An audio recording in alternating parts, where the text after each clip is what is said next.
By 208 AD, Cao Cao has spent nearly 2 decades eliminating rivals. In 200, badly outnumbered, he defeated the last serious threat to his control of northern China, the warlord Yuan Shao, by burning his grain supply and breaking his army at Guandu. Cao Cao holds the puppet Emperor Xian at his own capital, ruling in the emperor's name while making every real decision himself. By 207, the whole of northern China answers to him. That same year, Liu Bei is still exactly where Cao Cao left him 8 years earlier, in exile, serving under the Jing province governor Liu Biao, guarding a border town called Xinye. Liu Bei once held territory of his own. He lost it rebelling against Cao Cao, and has spent every year since as a guest in someone else's province, waiting for an opportunity that keeps not arriving. In August 208, Liu Biao dies. His 2 sons turn against each other almost immediately over who inherits Jing province. Liu Chong, the younger son, is named heir. Liu Qi, the elder, is pushed aside and sent to govern the outlying commandery of Jiangxia instead. While the succession dispute is still unresolved, Sun Quan's forces attack Jing's eastern territories, and Cao Cao, sensing the province is split and undefended, assembles an army within weeks and marches south. The stakes reach beyond one province. If Cao Cao takes Jing and then the southeast, nothing organized is left standing between him and full control of everything the Han dynasty once ruled. Sun Quan and whatever survives of Liu Bei's forces are the last resistance left in China. Jing province surrenders without a single arrow fired. Lu Kang, facing Cao Cao's advancing army, sends a rider north with terms of surrender before the first battle even starts. Within days, Cao Cao controls the province, its soldiers, and a river fleet that used to belong to his enemies, without losing a man of his own. South of the surrendered province, Liu Bei is moving fast. Soldiers, farmers, officials who abandoned their posts rather than serve under Cao Cao. Over 100,000 people, strung along a single road, moving at the pace of the slowest cart. Liu Bei has no province left to defend. What he has is this column of refugees and a promise to protect people who have nowhere else left to go. Cao Cao does not intend to let him get away. He picks 5,000 of his fastest riders and sends them south in pursuit. The cavalry covers more than 150 kilometers in a single day and night. No refugee column on foot can outrun that. At a river crossing called Changban, the riders catch them. The column breaks apart. Carts overturn. Soldiers guarding the rear are cut down before they can form a line. Liu Bei is warned seconds before the cavalry hits, and he is forced to leave almost everyone behind. His wife and infant son are somewhere in the chaos, separated from him in the first moments of the attack. He rides on with only a few dozen men, among them Zhuge Liang, and 2 of his generals, Zhang Fei and Zhao Yun. Zhang Fei turns back toward a narrow bridge with a handful of riders. He tears up the planks behind him, then stands alone at the broken span, weapon raised, shouting a challenge at the approaching army. Cao Cao's vanguard slows down. Nobody advances first. For a few critical minutes, an entire pursuing column hesitates in front of one man standing on a broken bridge, and those minutes are enough for the rest of Liu Bei's party to put distance between themselves and the enemy. Zhao Yun does not run. He turns his horse back into the chaos, searching for Liu Bei's wife and son. He finds Lady Gan and the infant, Liu Shan, and carries the child through the enemy column back to the retreating column. Both survive.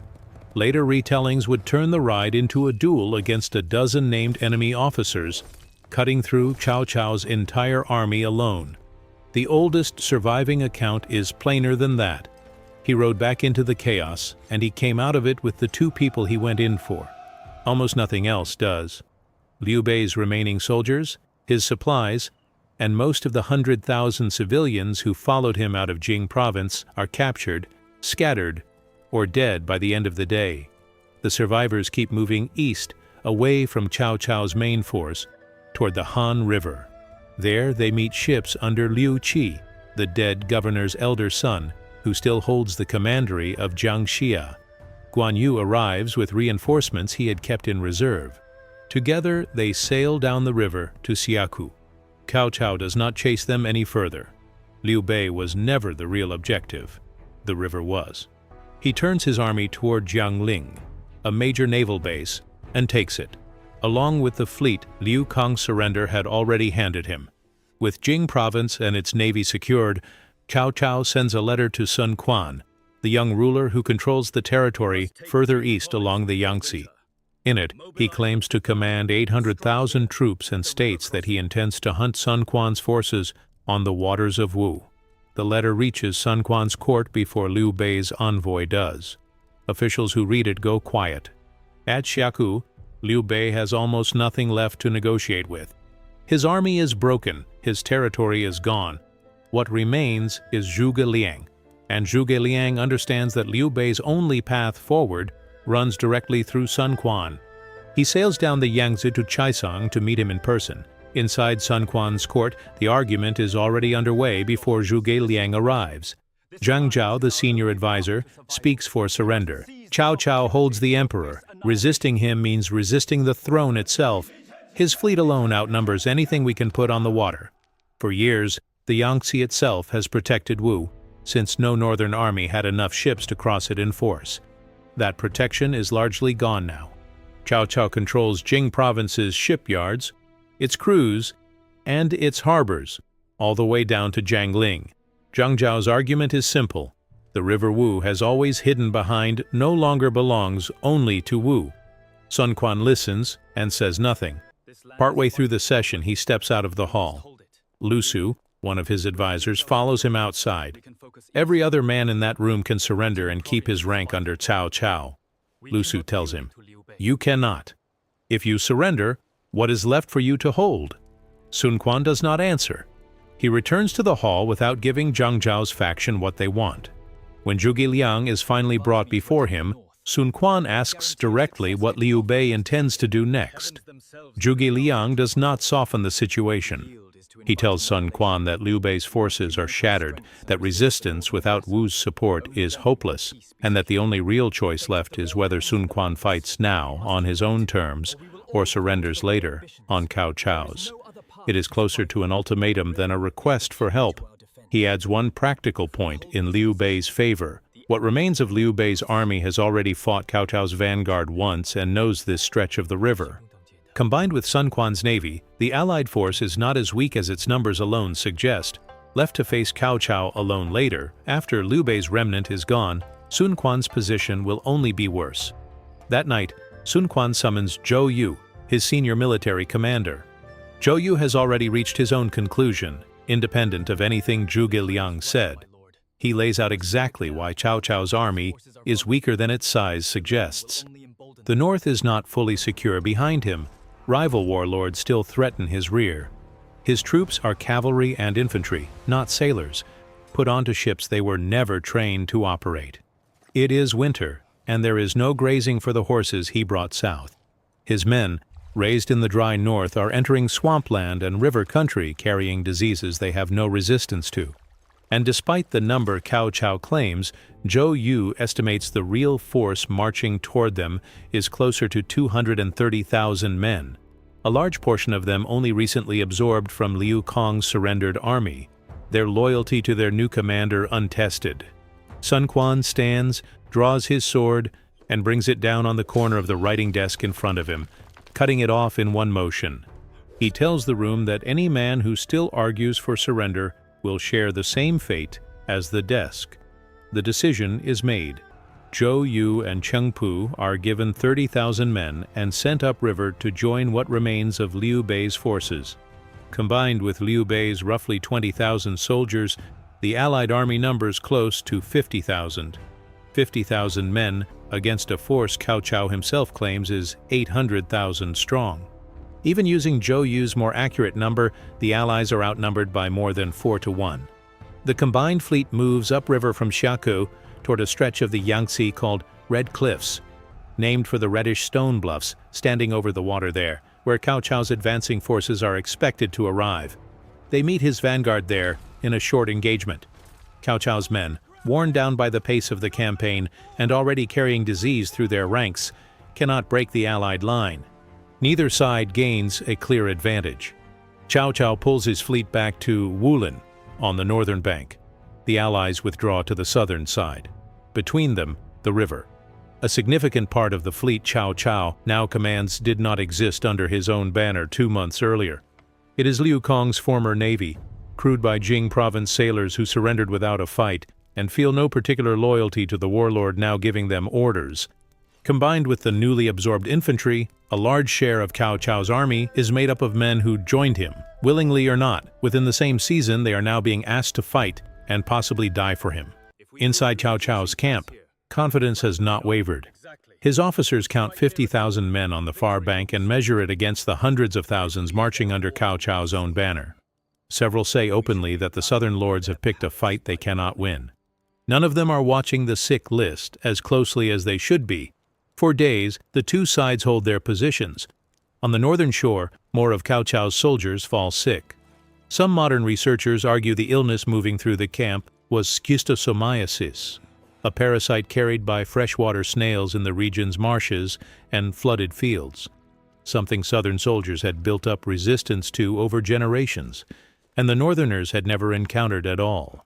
The infection takes weeks to produce symptoms, which means men who waded through flooded fields during the autumn advance are only now, camped at Red Cliffs, beginning to show how sick they really are. Whatever its exact cause, the disease moves through crowded ships and camps with nowhere for the healthy to stay separate from the sick, and officers start dying alongside common soldiers. Cao Cao's crews are also fighting a problem that has nothing to do with the enemy across the water. Most of them have never lived on a ship in their lives.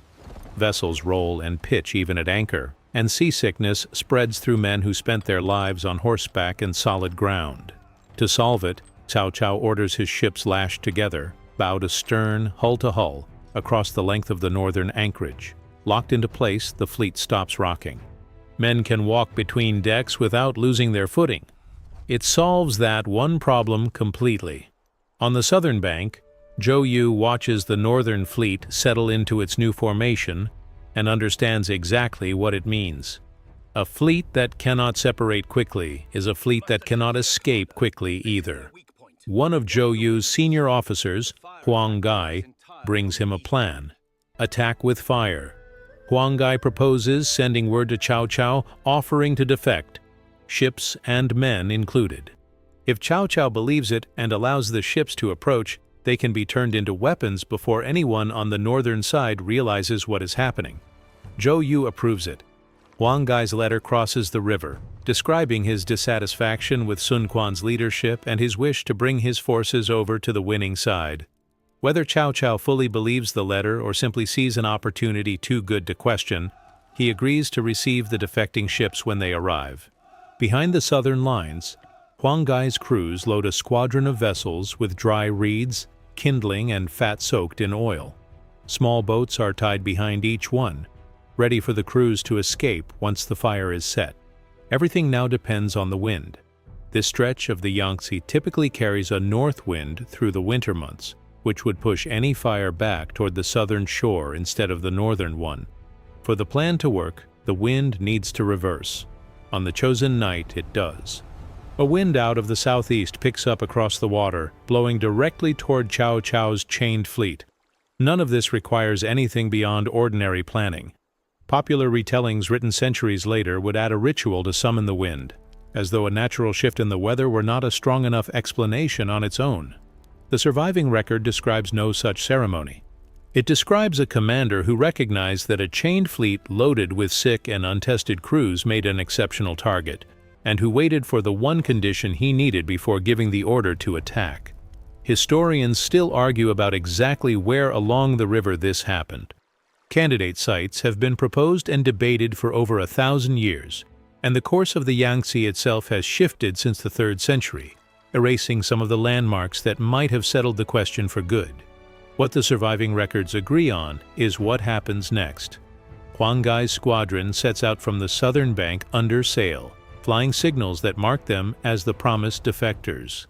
Cao Cao's lookouts report ships approaching under a flag of surrender. Officers on the northern side reportedly step outside to watch, some of them pointing out the incoming vessels to each other, confident this is exactly what had been promised to them. Nobody on the northern bank orders the fleet to break formation. There is no reason to. A column of ships approaching under agreed signals, exactly as arranged in Huang Gai's letter, does not look like a threat. It looks like the surrender finally arriving. When the ships close to within roughly a kilometer of the northern fleet, their crews set them alight and drop into the small boats trailing behind. The wind carries the burning ships forward with nobody left at the helm. They strike the chained fleet at full speed. Fire spreads from hull to hull almost instantly. The ships cannot break apart and separate, so there is nowhere for the fire to stop.